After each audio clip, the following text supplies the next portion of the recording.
السلام علیکم ناظرین، حمیرہ قریشی ایک بار پھر حاضر ہے آپ کے program Houston lounge with Humaira کے ساتھ۔ ناظرین، وہ جو علامہ اقبال کہتے ہیں، جہان عشق میں اپنا مقام پیدا کر، نیا زمانہ نئے صبح و شام پیدا کر۔ جی ہاں ناظرین، میری آج کی مہمان کچھ ایسی ہی ہیں جنہوں نے امریکہ میں آ کے ایک نیا زمانہ، نئے صبح و شام پیدا کیے۔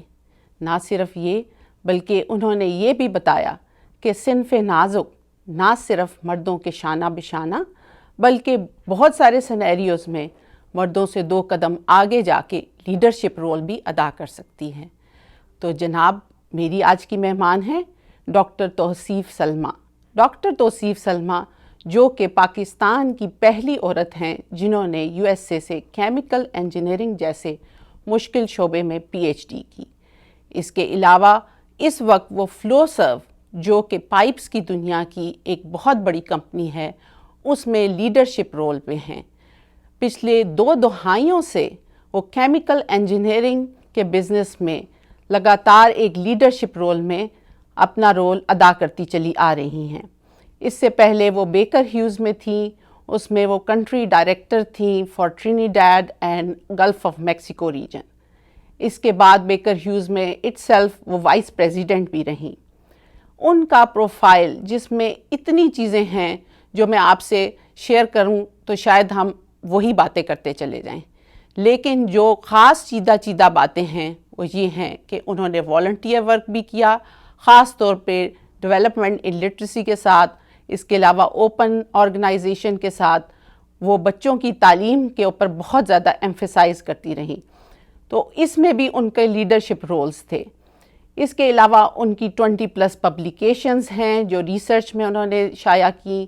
اس کے علاوہ انہوں نے بہت سارے یونیورسٹیز کے ایڈوائزری پینلز پہ رہیں، جیسے کہ رائس یونیورسٹی ہے، پھر اس کے بعد ہیوسٹن اسٹیٹ یونیورسٹی، پھر یونیورسٹی آف ٹرینیڈاڈ، ان سب کے ایڈوائزری پینلز پہ رہیں۔ تو آئیے ہم باتیں کرتے ہیں ڈاکٹر توصیف سلمیٰ سے اور جانتے ہیں کہ یہ سب کچھ کیسے ہوا اور اس سکسیس کے پیچھے کیا راز ہیں۔ سب سے پہلے السلام علیکم اینڈ ویلکم ٹو مائی شو۔ السلام علیکم Humaira, thank you for inviting me. آپ نے بہت اپنی مصروف زندگی میں سے ہمارے لیے ٹائم نکالا اور اس کے لیے ہم بہت شکر گزار ہیں۔ آئی ایم شیور کہ ہمیں جو ہمارے آڈینس ہیں جب آپ کی باتیں سنیں گے تو یقیناً محظوظ بھی ہوں گے اور انسپائر بھی ہوں گے۔ بہت بہت شکریہ، میں بھی بہت خوش ہوں کہ مجھے آپ سے ملاقات ہوئی اور آج شام کی گپ شپ چلیں تو ہم باقاعدہ آغاز کرتے ہیں اپنے شو کا۔ میں سب سے پہلے جاننا چاہوں گی کہ آپ نے ماشاءاللہ اتنا پروفائل ہے، لیکن کہاں سے آپ نے اپنی ایجوکیشن سٹارٹ کی جس کی وجہ سے آج آپ سمجھتے ہیں کہ آپ یہاں پہ پہنچی، یہ ہمیں بتائیے۔ سب سے پہلے تو میں اپنے ماں باپ کو کریڈٹ دوں گی کہ انہوں نے ہمیں کو ایجوکیشن میں ڈالا، اور اس کا فائدہ یہ ہوا کہ کیتھیڈرل اسکول میں میں نے ہائی اسکول تک سینئر کیمبرج وہاں سے کیا۔ اس سے ایک جو کانفیڈنس لیول ملا، اور کینیڈ میں 2 سال FSc کرنے کے بعد جب ہم UET میں گئے تو ایک ڈفرینٹ کانفیڈنس تھا to study with the boys, اور لڑکوں کے ساتھ شانہ بشانہ جیسے آپ نے کہا، تو اس وقت جو ہے وہ سیکھنے میں کوئی مشکل نہیں تھی، اور میرے اساتذہ نے ہمیشہ بہت زیادہ encouragement the through out my career, تو اس کی وجہ سے زندگی کافی سہل رہی، اور پڑھائی میں دل بھی بہت لگتا تھا۔ ماں باپ جو ہیں وہ میرے لٹریری بیک گراؤنڈ سے ہیں، دونوں نے ماسٹرز کیا ہوا اردو میں، تو اس کی وجہ سے اردو پڑھنے کا شوق بہت زیادہ تھا، اور ایکچولی میں انگریزی میں کافی کمزور تھی۔ اچھا۔ لیکن 14 سال کے بعد پھر میرے بھائی نے جب مجھے انگلش ناولز کے ساتھ انٹروڈیوس کروایا تو خود بخود جو چیزیں ویسے ذہن نشیں کی ہوئی تھیں، جس کو ہمارے یہاں رٹا کہا جاتا ہے، انگریزی پڑھنے کے بعد خود بخود میری کمپریہنشن اتنی اچھی ہو گئی کہ پھر وہ چیزیں سمجھ آنے لگیں، اور وہاں سے پھر ابتدا ہوئی میری سکسیس کی۔ اچھا، تو یعنی کہ امی ابو دونوں آپ کے اسی سائڈ پہ تھے کہ اردو اور اس لینگویجز اس میں تھے، تو باقی بہن بھائی کتنے بہن بھائی ہیں آپ کے؟ ہم لوگ 8 بہن بھائی ہیں. میرا نمبر 4 ہے. اور ماشاء اللہ سارے ہی اپنے اپنے شعبے میں کافی سکسیزفل ہیں. سب سے بڑی بہن جرنلسٹ ہیں.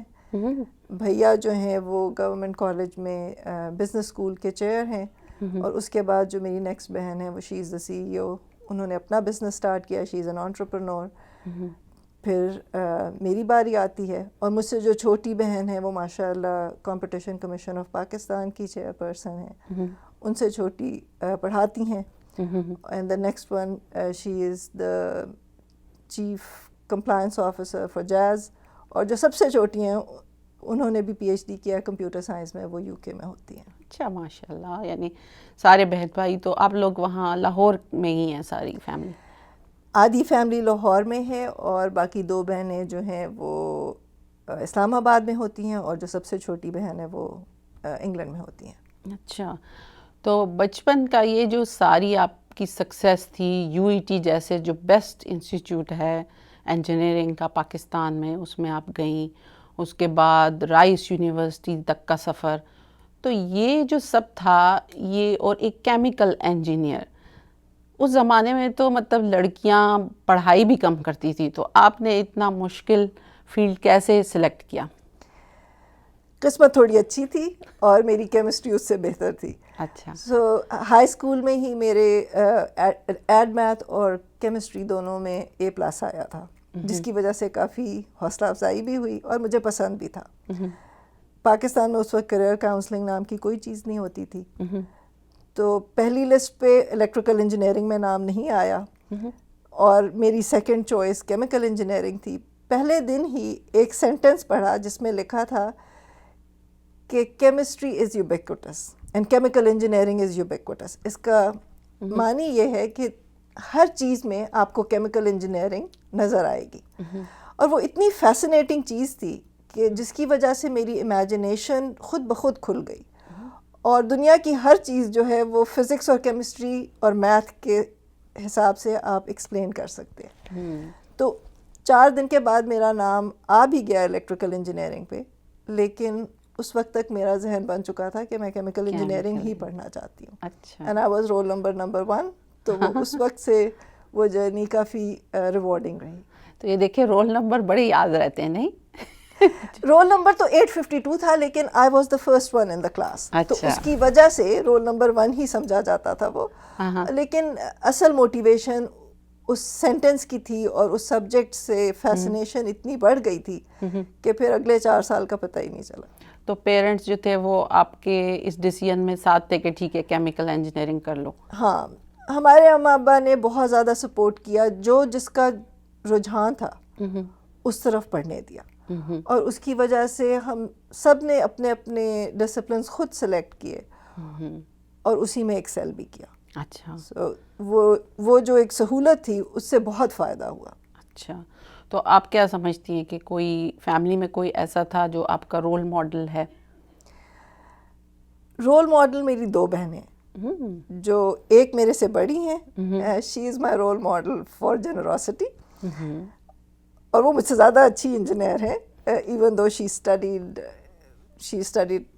بزنس، لیکن انہوں نے خود سے اپنی انٹرپرنورشپ سٹارٹ کی اور ماشاء اللہ اس وقت ایک SME کی CEO ہیں اور بہت ساری چیزیں وہ پاکستان میں لے کے گئی ہیں اور ٹوٹلی نیا شعبہ انہوں نے انٹروڈیوس کرایا مارکیٹنگ کا، جو کہ شی ڈیولپس پروڈکٹس جو انٹروڈیوس کرتے ہیں مارکیٹ لانچ میں. اور اب تو وہ بہت سارے ان کی پورٹ فولیو بڑھ چکی ہے.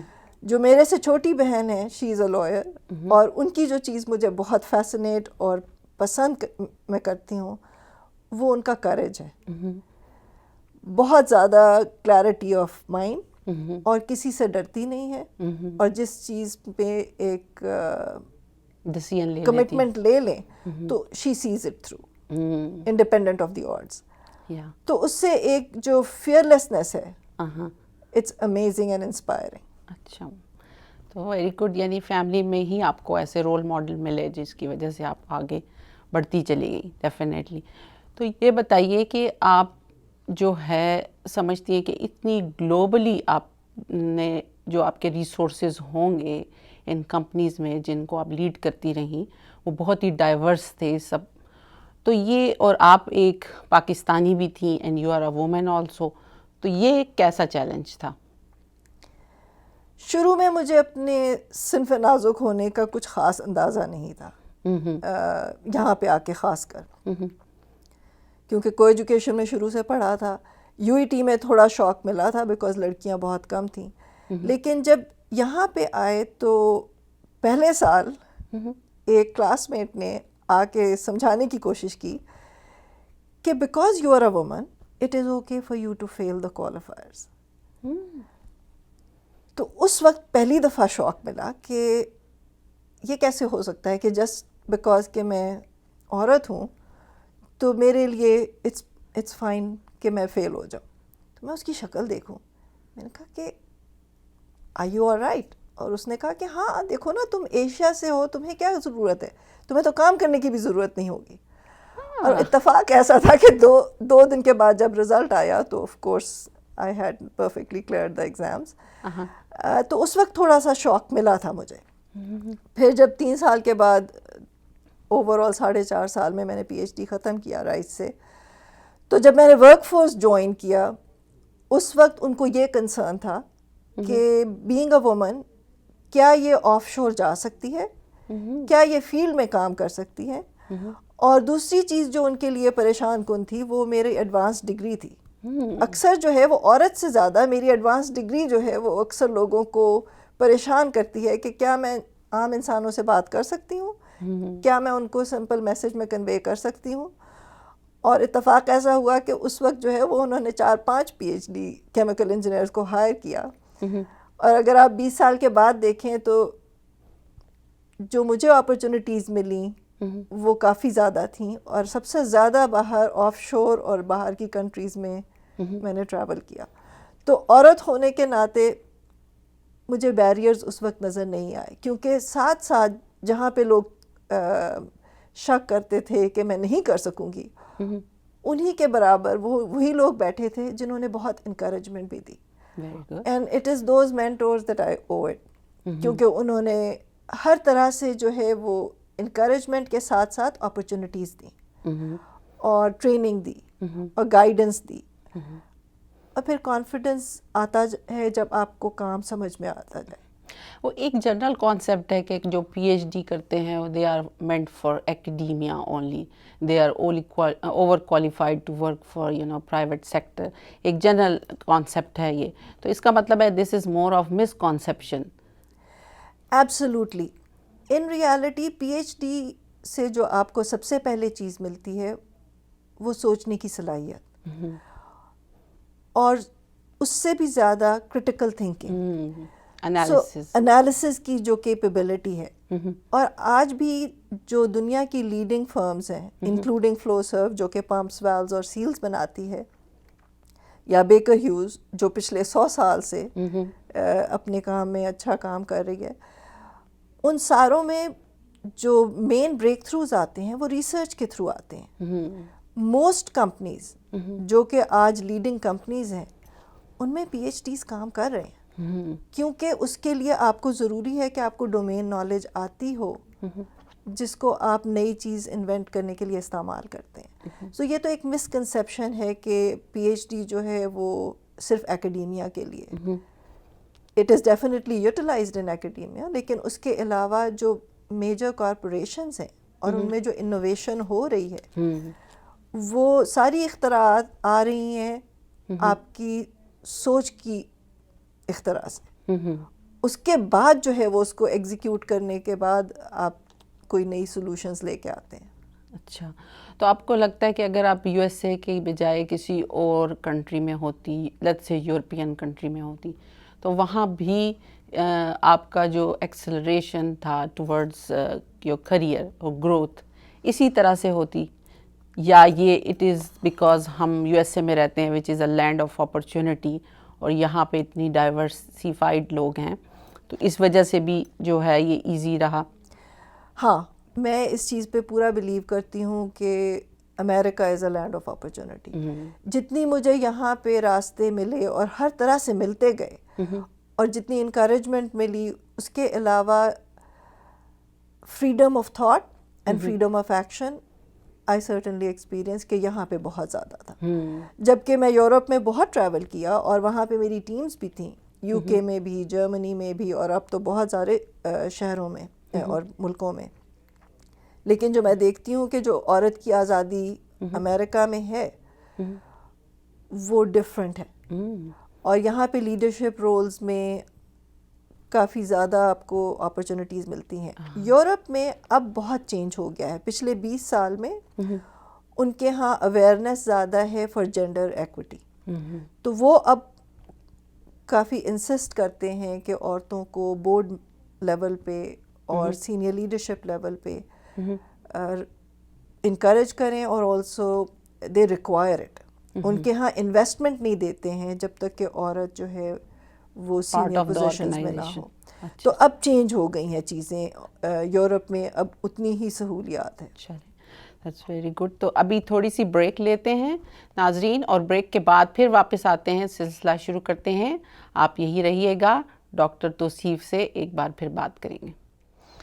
جی ناظرین, تو فلو سرو کی وائس پریزیڈنٹ جو کہ دنیا کی لارجسٹ آرگنائزیشن ہے ٹو میک پمپس, اس وقت ہمارے ساتھ موجود ہیں, اور ہم ان سے پھر سے باتیں شروع کرنے لگے ہیں جو کہ ان کی کامیابی کی اوپر اثر انداز ہوتی رہی ہیں.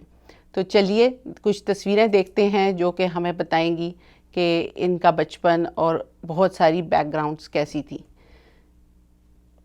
جی سلمہ, تو آپ بتائیے یہ پکچر کیا ہمیں بتاتی ہے؟ یہ پکچر بتاتی ہے کہ ہم لوگ اس وقت صرف 4 بہن بھائی تھے, اور جو سب سے چھوٹی بچی اس میں بیٹھی ہے وہ میں ہوں. اچھا. اینڈ اس وقت جو ہے وہ میری عمر تقریباً 2 سال ہے. اچھا. اور ہم لوگ کافی کلوز بہن بھائی ہیں, ہم لوگ ٹوٹل 8 بہن بھائی ہیں, جس میں سے 7 بہنیں ہیں اور 1 بھائی ہیں جو کہ نمبر 2 پہ ہیں. ماشاء اللہ, ٹھیک ہے. تو یہ تو ایک اچھی یادگار پکچر تھی ود یور کلوز سبلنگس. یہ والی یہ میری بہن ہے جو مجھ سے 2 سال بڑی ہیں, and she is the entrepreneur I was mentioning, کہ یہ میری رول ماڈل ہیں. اچھا اچھا, چلے زبردست. اس میں سے آپ کون سی ہیں؟ میں اس میں لیفٹ سائڈ پہ, لیفٹ سائڈ والی ہیں. اچھا اچھا, ایک جیسے وہ فراکس پہنے ہوئے. اور یہ میری پکچر ہے جب میں رائس یونیورسٹی میں گریجویٹ اسٹوڈنٹ تھی, اور میرا ایکسپیریمنٹل تھیسس تھا. So at that time I used to work in the lab. Rice University کی لیب میں کھڑی ہیں آپ؟ جی. اچھا اچھا, زبردست. یہ ایکچولی پکچر ہے میری ڈھارکی کی, سندھ کی, انڈر گریڈ سے. اور اس وقت جو ہے وہ میں پہلی خاتون تھی جس کے لیے انہوں نے فرٹیلائزر پلانٹ میں انٹرنشپ کریٹ کی تھی. اور میرے کام کرنے کے بعد پھر انہوں نے full time they started hiring female engineers. اچھا, تو اس کا مطلب ہے کہ آپ کو اللہ تعالیٰ نے لیڈیز کے لیے ایک وسیلہ بھی بنایا towards engineering and especially fields میں جا کے. بالکل. اور وہ جو صاحب بیٹھے ہوئے تھے وہ میرے پہلے مینٹور تھے, انہوں نے کافی کام سکھایا. اور بلکہ جو انہوں نے پہلے ہفتے میں کام دیا تھا وہ انہوں نے کہا کہ وہ میں نے آپ کی پورے 6 ہفتے کی اسائنمنٹ دی تھی, آپ نے سارا کام پہلے ہفتے میں ہی ختم کر لیا. اچھا. تو وہ کافی اچھا رہا تھا, اس سے میرا کافی کانفیڈنس بھی بلڈ ہوا. اچھا جی. یہاں پہ آپ دیکھ رہی ہیں کہ رائٹ ہینڈ سائڈ پہ میری بچپن کی دوست ہیں جو ابھی تک میرے ساتھ ہیں. ہم کینیڈا میں ملے تھے, پھر ہم نے انڈر گریڈ اکٹھے کیا, اور اب ہم دونوں یہیں پہ امریکہ میں ہوتے ہیں اور ہر سال ملتے ہیں. لیفٹ سائڈ پہ جو ہے وہ میری اسکول کی فرینڈز ہیں, اور بیچ میں جو ہے وہ میری فرینڈ ہے جن کے ساتھ میں 4 سال کی عمر سے ہماری دوستی ہے, اور نیچے بہن بھائیوں اور اماں ابا کے ساتھ. اچھا, تو یہ ساری یعنی کہ آپ کی کلوز فرینڈز ہیں and they are your lifetime friends. Exactly, friends of lifetime. بالکل, دیٹس ونڈرفل. اور یہ میرے میاں ہیں, یہ ہماری 10ویں اینیورسری کی پکچر ہے. اچھا. And my husband is a mechanical engineer. Mechanical engineer ہیں اور آپ کیمیکل انجینئر ہیں, تو یہ گھر میں کہیں دھواں تو نہیں اٹھتا رہتا؟ تھوڑا تھوڑا اٹھتا ہے. وہ مجھے اکثر کہتے ہیں کہ مجھے کیمسٹری پڑھانا بند کر دو. اچھا, تو یہ تو اس ریلیشن شپ کی بیوٹی ہے کہ تھوڑے تھوڑے ڈفرینسز ہوں, سو تبھی چلتا رہتا ہے اور مزہ آتا ہے. تو آپ کے بچوں میں سے بھی کسی نے انجینئرنگ کی طرف آنے کا سوچا یا آپ نے انکریج کیا انہیں اس بارے میں؟ نہیں، ہمارے جو دونوں بچے ہیں وہ ان کی فرسٹ شادی سے ہیں، اور ماشاءاللہ بیٹی آرٹسٹ ہے اور بیٹے نے ہسٹری میں بیچلرز کیا، اچھا، اور اس کے بعد انہوں نے اپنے آپ کو خود سے ریٹرین کر کے now he is more in the soft where business. اچھا، یعنی کہ وہ بالکل ہی اپوزٹ چلے گئے. جی جی. کہیں ان کے اوپر آپ نے کوئی زبردستی تو نہیں کی تھی کہ وہ بالکل بھاگ گئے نہیں ہم نے اس طرف نہیں آنا نہیں انجینئرنگ؟ ماشاءاللہ بہت سمجھدار اور بہت انٹیلیجنٹ بچے ہیں. اچھا انہوں نے اپنے پیشن کو فالو کیا and they are doing excellent in their work. اچھا، زبردست. تو آپ نے اتنا آپ ذکر کری ہے ٹریولنگ کا، تو ہمیں بھی کچھ بتائیے کہ کہاں کہاں ٹریول کیا اور کیا چیزیں اچھی لگیں، کون سی جگہ بہت اچھی ہے؟ وہ کہتے ہیں نا کہ سفر وسیلہ ظفر، تو اس سے کافی چیزوں سے آشنائی ہوئی. جو سب سے خوبصورت چیز مجھے سمجھ میں آئی ساری ٹریولز میں وہ ایکچولی انسان ہے. تو میں جہاں بھی جاتی ہوں سب سے پہلے میں لوگوں کو آبزرو کرتی ہوں جگہ سے زیادہ، کیونکہ اس میں کلچر کو آپ کو سمجھ آتی ہے. اور جو چیز سب سے زیادہ میں نے انجوائے کی، تقریباً 25 کنٹریز میں ٹریول کر چکی ہوں اب تک، کہ لوگ آپ سے بہت پیار سے ملتے ہیں، چاہے بات کرنے کا طریقہ مختلف ہو، ملنے کا طریقہ مختلف ہو. زیادہ تر لوگ جو ہیں وہ بہت جینوئنلی آپ کو ویلکم کرتے ہیں. کچھ کلچرز میں اسپیشلی نارڈک کلچرز میں ناروے بھی گئی ہوں اور نیدرلینڈس بھی، یورپ کے ملٹیپل ملکوں میں گئی.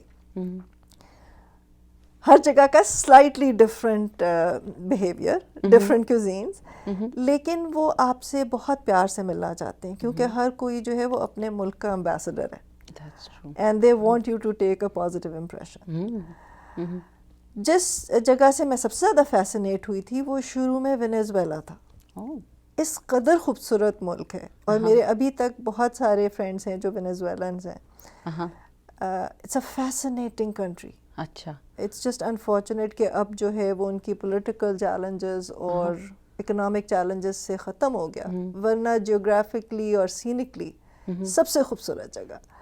اس کے علاوہ اگر آپ فرانس جائیں، اٹلی جائیں، اور بہت دور جانے کی ضرورت نہیں ہے، اگر آپ نتھیا گلی جائیں یا سوات جائیں تو وہ بھی بہت ہی خوبصورت اور بہت میموریبل جگہ ہیں. بالکل. لیکن سب سے زیادہ جو میں چیز انجوائے کرتی ہوں وہ لوگوں کا کلچر ہے اینڈ ہاؤ دے انگیج. تو یہاں پہ کوزین کون سی جگہ کی سب سے اچھی ہے، یا پاکستانی کوزین پسند ہے؟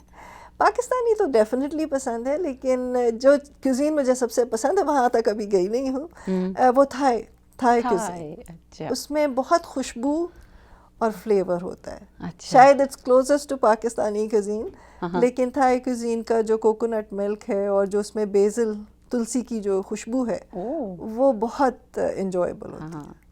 واقعی وہ تھائی کوزین میری بھی پسندیدہ ہے، لیکن یہ بات ہے کہ ہر جگہ کا کلچر نظر آتا ہے ان کی کوزین میں بھی، اور کیا اسپائسیز وہ یوز کرتے ہیں، کیا وہاں گرو کرتا ہے، یہ ساری چیزیں. تو ٹریولنگ تو ہو گئی، تو آپ اس کے علاوہ کیا چیز پسند کرتی ہیں؟ ٹریولنگ کے علاوہ کیا آپ کی ہابیز ہیں؟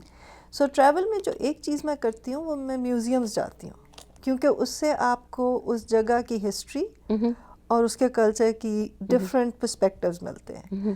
میوزیم کے علاوہ I am an active person, تو میں ہائکنگ بھی کرتی تھی، اب ذرا واکنگ تک رہ گیا ہے. And I also like to knit, so I am a girly girl. اچھا، مجھے پسند ہے کہ مجھے ہاتھ سے کام اچھا آئے.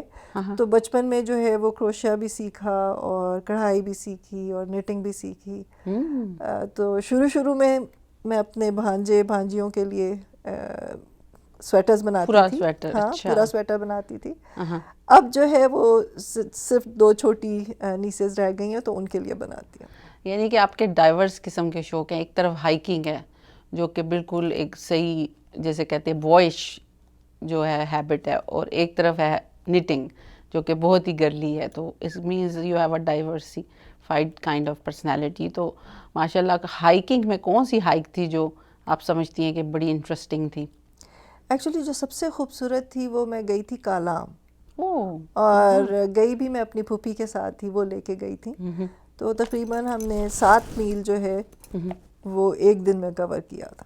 7 میل جی. اچھا ہائکنگ میں. ہاں تو وہ کافی زیادہ تھا اور کافی انجوائبل بھی تھا. وہ سب سے میموریبل رہا ہے میری زندگی میں. اور کالام میں بھی گئی ہوں, بہت زیادہ خوبصورت ہے, بہت زیادہ, اور لوگ بھی وہاں کے بہت ہی وہ جیسے کہتے ہیں سرخ و سفید اور بہت ہی نیچرل. تو نیچرل بیوٹی واقعی پاکستان میں بھی ہمارے بہت خوبصورت جگہ ہیں, نو ڈاؤٹ اباؤٹ اٹ. تو یہ تو ہائکنگ ہو گئی, نیٹنگ ہو گئی. تو میں نے یہ بھی سنا تھا کہ بہت سارے بڑے بڑے جو بادشاہ تھے اور لیڈرز تھے وہ اسی طرح کی کوئی نہ کوئی ایکٹیویٹی کرتے تھے جس سے ان کا مائنڈ جو ہے وہ تھوڑا ریلیکس ہوتا تھا. شہنشاہ بابر کے بارے میں نے سنا تھا کہ وہ ٹوپیاں بناتا تھا جب اس کو ٹائم ملتا تھا بیٹھ کے. تو یہ میں نے سنا ہے کہ میتھس جو ہے وہ بھی ایک قسم کا انوالو ہوتا ہے جب آپ نیٹنگ کرتے ہیں, اور آپ کا دماغ جو ہے آکیوپائڈ بھی رہتا ہے, اور اٹس اے پازیٹیو وے. تو یہ بتائیے کہ آپ نے ایک دفعہ ذکر کیا تھا کہ آپ کو ڈرامے بھی بہت پسند ہیں, تو وہ بتائیے اس بارے میں. ہاں سو مجھے پاکستانی ڈرامے پسند ہیں, اچھا. To be very specific. ہاں اور ریسنٹلی آئی ڈسکورڈ کہ یوٹیوب پہ دیکھنے کو بھی مل جاتے ہیں. تو چونکہ دن کے وقت بہت انٹینس کام ہوتا ہے, اور میں جب کام پہ ہوتی ہوں تو مجھے بہت مزہ بھی آتا ہے, میں فلی انوالوڈ ہوتی ہوں. لیکن 12 گھنٹے کے کام کے بعد جب میں گھر آتی ہوں اور کھانا وانا کھا کے بیٹھتے ہیں تو اس وقت مجھے پاکستانی ڈرامے دیکھنے میں اچھا لگتا ہے. اس کے 2-3 وجوہات ہیں. ایک تو یہ کہ مجھے اپنی زبان سننے کو ملتی ہے. ہاں ملک سے اتنی دور بیٹھ کے وہ ایک کنیکشن ہے جو مجھے بہت پسند ہے. اچھا. اور اس تعلق کے ساتھ ساتھ اس میں کچھ بہت اچھے سوشل میسیجز بھی ہوتے ہیں. سو گو کہ اچھی طرح پتہ ہے کہ یہ ڈرامہ ہے and it's a figment of imagination, fake ہے لیکن ہاں, اور فکٹیشس ہے, لیکن اسی فکشن میں جو ہے وہ بہت ساری چیزیں ایسی ہوتی ہیں جو آپ کو ریفلیکٹ کرنے کو کہتی ہیں, اور اس سے اچھا رہتا ہے کیونکہ انسان کو رشتوں کا احترام رہتا ہے اور اپنے کلچر سے بھی ان ٹچ رہتا ہے. بالکل بالکل. ہر ڈرامہ جو ہوتا ہے وہ ہر ملک کے کلچر کی عکاسی کرتا ہے, اور وہاں کے جو اس وقت پرابلمس چل رہے ہیں یا وہ سب سارے آپ ایک ڈرامے میں دیکھ سکتے ہیں. تو دیٹ از ٹرو کہ ڈرامہ جو ہے, اور میں بھی ڈرامے جو ہیں ان کو بڑا انٹرٹیننگ سمجھتی ہوں. پاکستانی ڈرامے, بعض ڈرامے تو ورلڈ لیول پہ انہیں ایوارڈز ملے ہیں, اور بہت ہی پاکستانی کلچر کے بہترین عکاسی کرتے ہیں, ہسٹری کے بارے میں بھی پتہ چلتا ہے. تو ڈرامہ جو ہے it's a very important part of culture reflection. تو یہ آپ کی یعنی یہ بڑی ڈائیورس ہیبٹس ہیں اور ہابیز ہیں. تو یہ بتائیے کہ سوشلائزیشن, چونکہ آپ تو اتنے گلوبل انوائرمنٹ میں رہتی ہیں تو آپ کے تو فرینڈز ہر طرح کے ہوں گے, ہر کلچر میں آپ کی فرینڈشپس ہوں گی. فرینڈشپس کی 2 ڈفرینٹ ڈیفینیشنس ہیں. ایک تو جو آپ نے دیکھا کہ میرے لائف ٹائم فرینڈس ہیں, اور دوسرے you have to be open to learning from the world and from the people around it. تو ہاں بہت سارے ملکوں میں میرے بہت اچھے سوشل کانٹیکٹس ہیں. اس کے علاوہ پاکستانی جتنے فرینڈس ہیں وہ بھی بہت ملکوں میں سیٹل ہوئے ہوئے ہیں. تو دا جوک گوز کہ آلموسٹ ہر ملک میں جہاں جاتی ہوں وہاں پہ یا کوئی رشتہ دار یا کوئی جاننے والا ضرور ہوتا ہے. اچھا. تو نہ صرف یہ کہ پاکستانی بہت سارے ہیں جن سے میری اچھی دوستی ہے, بہت سارے ملکوں کے لوگ بھی جو ہیں جن سے میری اچھا کانٹیکٹ ہے. اچھا. تو ان سے پھر آپ کو نئی نئی جو ہے باتیں بھی پتہ چلتی ہوں گی about world business as well as جو ہے آپ کی پروفیشنل لائف. تو گلوبل کیمیکل بزنس میں آپ کے اتنے سال سے آپ ہیں, تو آپ یہ بتائیے کہ آپ کیا سمجھتی کہ آپ کی پہلی جو تھی کامیابی وہ کیا تھی؟ پہلی کامیابی جو تھی وہ میری جو سگنیفیکنٹ آپ کہیں گے وہ تھی گلف آف میکسیکو کے آف شور پہ ایک اسائنمنٹ تھی, اور فون آیا فرائیڈے کو کہ ابھی پہنچو, کسٹمر کا سسٹم جو ہے وہ اٹس ناٹ فنکشننگ اور تمہارا پروڈکٹ کام نہیں کر رہا ہے ہماری کمپنی کا. اچھا. تو لٹرلی ہیلی کاپٹر پہ اسی وقت ہمیں فلائی آؤٹ کر کے پہنچنا پڑا, اور جب پہنچے تو دیکھا کہ پلیٹ فارم جو ہے وہ پچھلے 6 دن سے بند تھا. It was shut down for maintenance, لیکن وہ واپس نہیں لا پا رہے تھے. تو جو وہاں کا مینیجر تھا وہ کافی ناراض تھا اس وقت, اور اس نے کہا کہ تمہارا پروڈکٹ کام نہیں کر رہا, تم لوگوں کو کام نہیں آتا, تو اس کو ابھی ٹھیک کرو. بڑی خاموشی سے سارے سسٹم کی انفارمیشن لے کر کے جب اس کو ٹربل شوٹ کر کے ریکمنڈیشن دی اور کہا کہ ایک سرٹن والیوم آف کیمیکل ابھی ڈال دو تو ٹھیک ہو جائے گا, ود ان 3 hours وہ دوبارہ ٹھیک ہو گیا سسٹم. لیکن کسٹمر کو یقین نہ آئے, اس نے کہا کہ میں 6 راتوں سے سویا نہیں ہوں, تم 3 گھنٹے میں کیسے سالو کر سکتی ہو؟ میں نے کہا کہ آپ لوگوں سے ہی پوچھ کے ساری انفارمیشن میں نے سارا کیلکولیٹ کر کے پھر بتایا ہے, اور یہ کام کرے گا بیکاز آپ نے ساری لائن صاف کر دی تھی, اس وجہ سے یہ مطلب سسٹم میں کیمیکل نہیں تھا, اس لیے آپ کا کام نہیں ہو رہا تھا. بہرحال اس نے کہا کہ نہیں, میں آپ کو گھر نہیں جانے دے سکتا. تو 4 بجے کی جو فلائٹ تھی, اس نے کہا کہ نو, ہم پچھلے 6 رات سے نہیں سوئے ہیں, تو تم بھی ادھر ٹھہرو. اچھا, اور کینسل کروا دی فلائٹ. ہاں, تو اس نے مجھے جانے نہیں دیا, اور ایک رات میں ادھر ہی رہی. پھر سنڈے کی صبح کو اس نے کہا کہ ابھی تک ٹھیک ہے. کہا ابھی تک ٹھیک ہے. تو اس نے کہا okay now you can go home. تو جب میں واپس آئی تو پھر منڈے کو اس نے میرے وائس پریزیڈنٹ کو لیٹر لکھا کہ اس سے اچھا ہم نے انجینئر نہیں دیکھا, اور اس نے پھر ایک ٹی شرٹ بھجوائی اور ایک ٹوکن گفٹ بھجوایا. تو وہ ایک اسٹارٹنگ پوائنٹ تھا ٹو بی ریکگنائزڈ, کہ مجھے ایکسپرٹ کے طور پہ انہوں نے ایکسیپٹ کیا.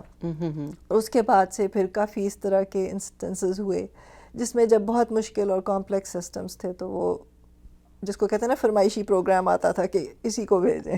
اچھا, تو وہ اوور ویلمنگ نہیں ہو جاتا تھا کہ بعض اوقات بہت ساری جگہوں پہ آپ کو کہا جا رہا ہے ادھر بھی اٹینشن دو, ادھر بھی دو, کیسے کرتی نہیں, تھی؟ میرا پیشن ہے ہمیشہ سے پڑھانے کا. اچھا. اور اس کا فائدہ یہ تھا کہ آئی بلیو کہ جتنی جلدی میں سیکھتی تھی اتنی ہی جلدی میں اپنے جونیئرس کو سکھاتی تھی. اچھا. تو ایک پوائنٹ آیا کہ میں نے اپنے جونیئرس کو بھیجنا شروع کیا, اور وہ کہتے تھے کہ آپ ہی آئیں, لیکن میں نے پھر انسسٹ کرنا شروع کیا کہ نہیں, میرے جونیئرز جو ہیں وہ میرے سے زیادہ اسمارٹ ہیں, وہ کام کر سکتے ہیں. اچھا. تو انہیں موقع دو. اور اس سے یہ فائدہ ہوا کہ پھر خود بخود گروپ کی بینڈ وڈتھ بڑھتی گئی. یہ بہت بڑا چیلنج ہوتا ہے کہ آپ نئے آنے والوں کو اپنی جگہ لینے دیں, انٹروڈیوس کرائیں کلائنٹس کے ساتھ, اور کلائنٹس کی کمفرٹ لیول ریسیو ہو. تو ناظرین, ابھی ہم بریک لیتے ہیں اور دوبارہ سے آتے ہیں, ڈاکٹر توصیف سے پھر سے باتیں کریں گے, کہیں جائیے گا نہیں. Thank you. جی ناظرین, تو اس وقت ہم واپس آ چکے ہیں ڈاکٹر توصیف سلمہ کے ساتھ, تو ایک دفعہ پھر ان سے باتیں کرتے ہیں. جی ڈاکٹر صاحبہ, سب سے پہلے تو میں یہ اب جاننا چاہوں گی کہ آپ جو ہیں سوئمنگ تو جانتی نہیں ہیں, اور آپ اتنی دفعہ آف شور گئی ہیں, تو یہ ہمیں کچھ بتائیے کہ کیسے ہوا, کوئی پلانٹ اگر گر جائے پانی میں, سمندر میں, تو کیا ہوگا؟ تو اس کا بھی ایک بڑا انٹرسٹنگ سلسلہ ہے. آف شور جانے کے لیے آپ کو کوالیفائی کرنا پڑتا ہے, اور اس میں ہیلی کاپٹر میں بند کر کے, موک ہیلی کاپٹر میں آپ کو پانی میں ڈنک کرتے ہیں, اور اس کیبن کو ٹرن اراؤنڈ کرتے ہیں, so you can escape, and you are suppose to escape within 45 seconds. تو اتفاق ایسا تھا کہ مجھے تو سوئمنگ نہیں آتی تھی, اور میرے ساتھ جو لوگ ٹریننگ کر رہے تھے ان کو آتی تھی, اور مجھے کافی خوف تھا کہ میں نہیں نکل سکوں گی, لیکن میں نکل گئی اور پاس بھی کر گئی پہلی دفعہ. اور جو سب سے اچھا سوئمر تھا وہ بیچارے کو دوسری دفعہ لینا پڑا, کیونکہ جب آپ کو گھماتے ہیں تو یو لوز یور اورینٹیشن. اس کے علاوہ آپ کو 20 فٹ کے لیج سے ڈائریکٹ چھلانگ مارنی پڑتی ہے پانی میں, ڈیپ واٹر میں, and then you have to be rescued. تو وہ ساری چیزیں جو وہ میں تقریباً 2 دفعہ کر چکی ہوں سرٹیفائڈ آف شور جانے کے لیے. اور کافی سیفٹی ٹریننگز ملتی ہیں جس میں آپ کو پتہ ہوتا ہے کہ آپ ایون جب ہیلی کاپٹر میں جا رہے ہیں اور آف شور پلیٹ فارم پہ جا رہے ہیں تو آپ نے کیا کیا سیفٹی پریکاشنز لینی ہیں, اس کے بغیر آپ کو جانے ہی نہیں دیتے. اچھا. اور تو وہ جب جاتے ہیں تو کتنی دیر تک رہنا پڑتا ہے آف شور, مطلب کام کی نوعیت پہ ہوتی ہے؟ کام کی نوعیت پہ ہے. کبھی آپ کا 4 گھنٹے میں کام ختم ہو جاتا ہے, اور کبھی 4 دن. تو میں نے دونوں طرح سے کام کیا ہوا ہے. جو میرا سب سے لمبا اسٹے تھا وہ تقریباً 3 دن کا تھا نارتھ سی پہ آف شور میں.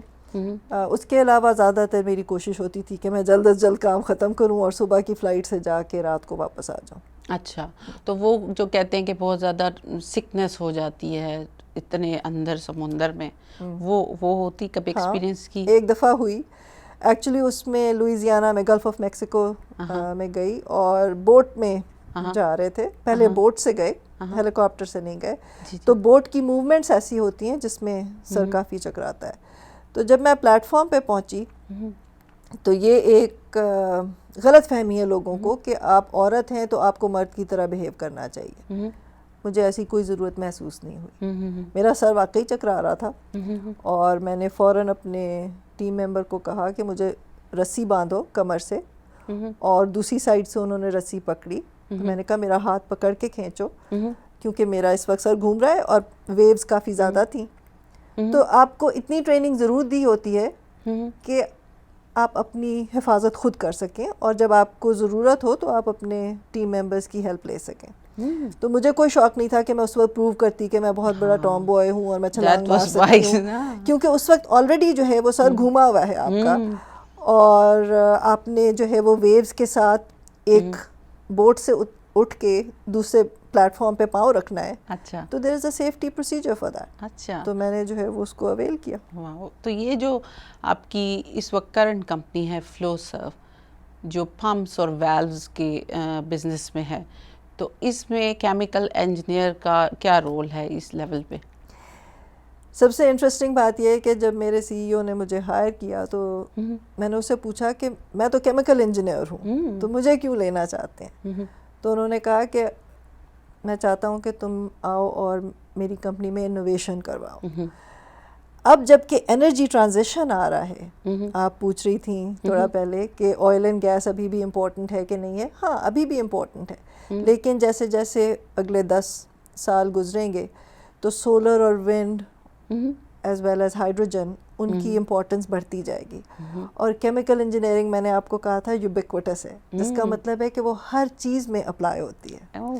سو خوبصورتی یہ ہے کہ فلو کنٹرول انرجی کو موو کرتا ہے. ٹھیک ہے, سو ہماری جو کمپنی ہے اچھا وہ لیکوڈس اور گیسز کو موو کرتی ہے. تو اس میں انجینئرنگ کا جو زاویہ ہے وہ کافی امپورٹنٹ ہے, اور انرجی ٹرانزیشن میں کیمیکل انجینئرنگ بہت امپورٹنٹ ہے, پروسیس انجینئرنگ بہت امپورٹنٹ ہے. اچھا, اب دیکھیں میں تو ہیلتھ کیئر اور بزنس کا بندہ ہوں, تو مجھے تو آج بہت نالج مل رہا ہے کہ کیا کیا فلو سرو کرتی ہے, اور اس کے پمپس اور ویلوز اور پروسیس انجینئرنگ, یہ سب چیزیں میرے لیے نئی ہیں اور میرے نالج میں کافی اضافہ ہوا ہے انجینئرنگ کے بارے میں آج.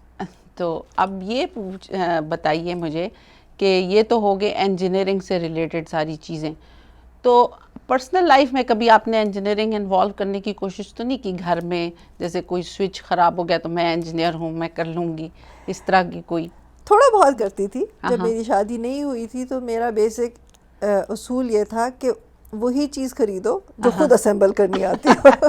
ہاں یہاں پہ تو ہاں, لیکن اب ضرورت نہیں ہے کیونکہ میرے میاں جو ہیں وہ بہت ایکٹیو اور بہت ایفیشینٹ میکینیکل انجینئر ہے, تو اب مجھے کچھ انجینئرنگ گھر میں نہیں کرنی. اس سے بڑا فرق پڑتا ہے, میں آپ کو بتاؤں کہ گھر میں کوئی ایک اسپاؤس ہینڈی مین یا ہینڈی وومن ہونا چاہیے, ورنہ یہاں پہ بڑے چھوٹے چھوٹے مسئلوں کے لیے بیٹھنا پڑتا ہے کہ جی ابھی کوئی آئے گا وہ آ کے فکس کرے گا.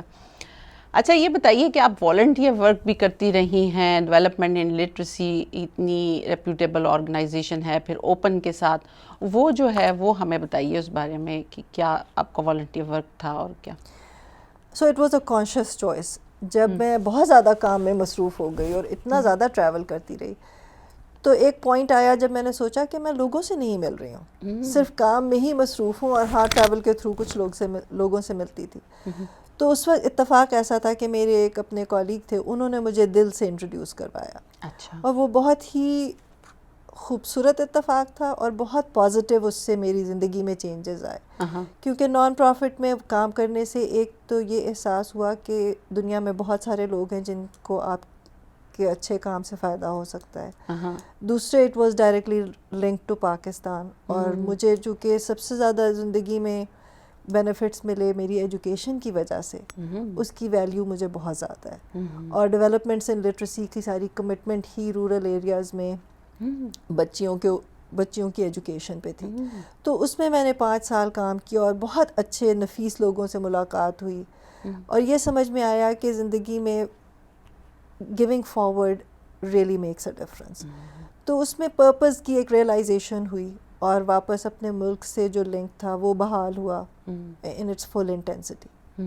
اچھا, تو وہ جو رورل ایریاز ہیں پاکستان کے, ان میں کس طرح وہ اسکولس کھولتے ہیں, کیا کرتے ہیں؟ جی, جس وقت میں کام کر رہی تھی اس وقت تقریباً ان کے 200 اسکول تھے. اس کے بعد انہوں نے ری پرپز کیا ریسورسز کو. سارے یہاں پہ جو والنٹیئرز ہیں وہ نارتھ امریکہ سے ہی کام کرتے تھے, ہم لوگ فنڈ ریزنگ کرتے تھے, لیکن وہاں پہ انہوں نے ٹیچرز ٹریننگ اور پرنسپل ٹریننگ پھر سٹارٹ کی.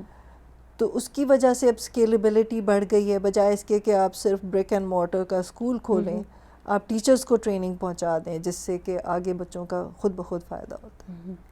تو پاکستان کے بارے میں آپ کیا سوچتی ہیں؟ کوئی ایسی چیز جو آپ چاہتی ہیں کہ آپ پاکستان میں ڈیولپ کر سکیں؟ اس وقت میں اپنی کیمیکل انجینئرنگ استعمال کرنا چاہتی ہوں. پاکستان میں اس وقت 2-3 چیزیں جو ہیں وہ بہت ضروری ہیں. اس میں سے ایک تو انوائرمنٹل پولوشن بہت زیادہ بڑھ چکی ہے, سو ہوا کی صفائی. دوسرے پانی کی قلت بڑھتی جا رہی ہے, اور کلین واٹر. سو ان دونوں ایریاز پہ میرا ڈیفینیٹلی فوکس ہے, اور انشاءاللہ ان دا نیئر فیوچر میں اس طرف بھی اپنا ٹائم اور ایفرٹ لگاؤں گی. تو یہ جو آپ یونیورسٹی کے پینل پہ ہیں, رائس یونیورسٹی کے پینل پہ ہیں, پھر ہماری ہیوسٹن یونیورسٹی جو ہے اس کے پیٹرولیم انرجی کے پینل پہ ہوں گے, ایڈوائزری پینل پہ, رائٹ؟ تو اس میں پھر آپ کی کیا ایکٹیویٹی ہوتی ہے؟ کچھ سال پہلے اس تک تھی. تو رائس میں جو ہے وہ پروفیشنل سائنس ماسٹرز کے بورڈ پہ تھی میں. اس میں ایکٹیویٹی یہ ہوتی ہے کہ you provide insight and input on the curriculum, کہ کون سی ایسے سبجیکٹس اور ٹاپکس بچوں کو پڑھائے جائیں جن سے ڈائریکٹلی انڈسٹری اور سوسائٹی میں امپیکٹ کریٹ ہو رہا ہے. اور جو یونیورسٹی آف ہیوسٹن کا تھا اس میں بھی انرجی ایڈوائزری بورڈ تھا. تو اس میں انپٹ یہ پرووائڈ کرتے ہیں کہ ٹیکنیکل لیول پہ کون سے ڈسپلنس جو ہیں وہ بچوں کے لیے سب سے زیادہ اپلائیڈ ہوں اور most relevant to the industry as well. اچھا, تو اس میں پھر وہ اپڈیٹس کرتے ہیں کریکولم میں؟ جی, وہ اپڈیٹس کرتے ہیں. اور اس کے بعد پھر اب تو مجھے کئی دفعہ انہوں نے خود بھی انوائٹ بھی کیا ہے ڈفرینٹ یونیورسٹیز نے. ابھی اگست میں جو ہے وہ A&M میں نے جا کے لیڈرشپ پہ ان کو ایک لیکچر دیا ماسٹرز کی کلاس کو. اسی طرح پین اسٹیٹ میں میری ایک جو سب لائف ٹائم فرینڈ ہے, شی از اے پروفیسر, تو انہوں نے انوائٹ کیا تھا لیڈرشپ کی کلاس کے لیے, MBA کے لیے. تو there is a way to give back, right? Part of it is کہ can you convey the message of what makes a successful professional, and these are opportunities کہ جس میں آپ اپنے ایکسپیرئنس کو شیئر کرتے ہیں. اور اکثر ینگسٹرز کے پاس بہت کریٹو اور اچھے سوالات بھی ہوتے ہیں جو آپ کو سوچنے پہ مجبور کرتے ہیں کہ آپ نے واقعی اس زاویے سے دیکھا ہے زندگی کو کہ نہیں. اچھا, ایک جنرل امپریشن ہے کہ جو ایشین ہوتے ہیں, چائنا سائڈ کے سارے, وہ لوگ جو ہیں وہ بڑے ہی انٹیلیجنٹ ہیں جینیٹیکلی. ایک کانسیپٹ یہ ہے کہ وہ بڑی اسمارٹ ہیں. اب میں یہ دیکھتی ہوں کہ پاکستان اور انڈیا, بنگلہ دیش, یہاں سے بھی حالانکہ ہم لوگوں کے پاس وہ میرے خیال میں ریسورسز نہیں ہوتے جو کہ میرے خیال میں چائنا از 1 اسٹیپ اہیڈ ہر چیز میں, ٹیکنالوجی میں, ہر چیز میں. وہ سب ہم لوگ بھی یہاں آ کے اپلائی بھی کرتے ہیں, آگے بھی بڑھتے ہیں, کامیاب بھی ہو رہے ہیں. تو آپ سمجھتی ہیں کہ یہ غلط کانسیپٹ ہے کہ وہ لوگ زیادہ اسمارٹ ہیں, ہم لوگ بھی ان کے مقابلے کے ہیں, اور ایشیا میں وہ ایک ایکویشن ڈیولپ ہو سکتی ہے پاکستان, انڈیا, بنگلہ دیش کے ممالک؟ ہمارا سب سے زیادہ جو امپورٹنٹ چیز ہے وہ محنت ہے. اور میرے خیال میں کسی بھی قوم انکلوڈنگ چائنیز, ان کی سکسیس کا راز ان کی محنت اور کمٹمنٹ میں ہے. اچھا. اور میں اس پہ پورا بلیو کرتی ہوں کہ چاہے وہ پاکستانی ہیں یا بنگلہ دیشی ہیں یا انڈینز ہیں, ان کی جو ساری سکسیس ہے وہ سب سے پہلے ڈیڈیکیشن اور محنت سے. اور انٹیلیجنس جو ہے وہ کوئی فائنائٹ اور فکس چیز تو ہے نہیں, وہ تو گرو کرتی ہے, ساری زندگی بڑھتی ہے. جتنا آپ اس کو اپلائی کریں اتنا زیادہ آگے بڑھتا ہے انسان. میں نے یہ بھی نوٹ کیا ہے کہ آپ میں ایک ورک لائف بیلنس بھی ہے، جو آپ نے اپنی ہابیز بتائیں، ہائکنگ، اس کے بعد ڈرامہ بھی دیکھا، نیٹنگ بھی کی، تو اس کے علاوہ آپ نے بڑا فوکسڈ قسم کا اپنا کریئر پیتھ چنا. تو balance is very important to in one success, اور وہ آپ کے اس میں نظر آ رہا ہے کہ سب زندگی کے سارے عوامل ساتھ ساتھ لے کے آپ چلتی رہیں، فیملی لائف بھی، اور ماشاء اللہ اتنے بہن بھائی، ان کے ساتھ بھی آپ کو کانٹیکٹ ہوگا، مینٹورشپ ہوگی، یہ سب چیزیں. تو دیٹس ویری امیزنگ. اب مجھے یہ بتائیے کہ ہمارے جو ملک کی بچیاں ہیں، وہ آپ جیسے لوگ تو ان کے لیے ایک مشعل راہ ہیں، ان کے لیے کیا آپ پیغام دینا چاہیں گی؟ ان کے لیے میرا سب سے پہلا پیغام یہ ہے کہ اپنی زندگی کو مقصد سے گزاریں، کیونکہ عورتوں سے گھر بنتا ہے، اور میری زندگی میں چوائسیز ہیں. میں اس کو بیلنس پتہ نہیں کہوں گی کہ نہیں، لیکن جو بھی چوائس کریں وہ کانشیسلی کریں.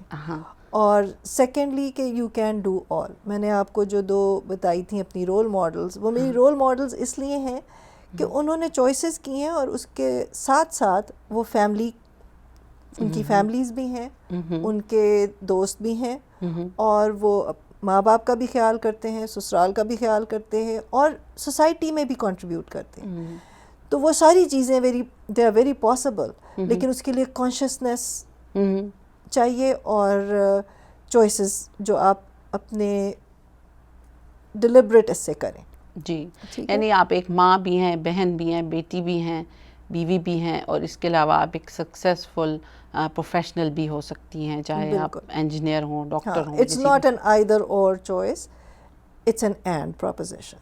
تو یہ ماشاء اللہ ناظرین، آج ہمیں بہت ساری نئی باتیں پتہ چلی، اور ہمیں یہ بھی پتہ چلا کہ زندگی میں بیلنس کریٹ کر کے ہمارے جو عورتیں ہیں وہ کہاں تک جا سکتی ہیں، اور زندگی میں ہر مقام پہ عورت کا ایک امپورٹنٹ رول ہے، چاہے وہ پروفیشنل ہو، چاہے وہ عورت ہو، چاہے وہ گھریلو عورت ہو، چاہے وہ پروفیشنل ہو. تو اس کے ساتھ ہی ہم آج کا پروگرام ختم کرتے ہیں، اور انشاءاللہ اگلے پروگرام میں پھر لے کے آئیں گے ایک خاص مہمان آپ کے لیے، ہیوسٹن لاؤنج ود حمیرہ کے ساتھ. آج کی شام اللہ حافظ.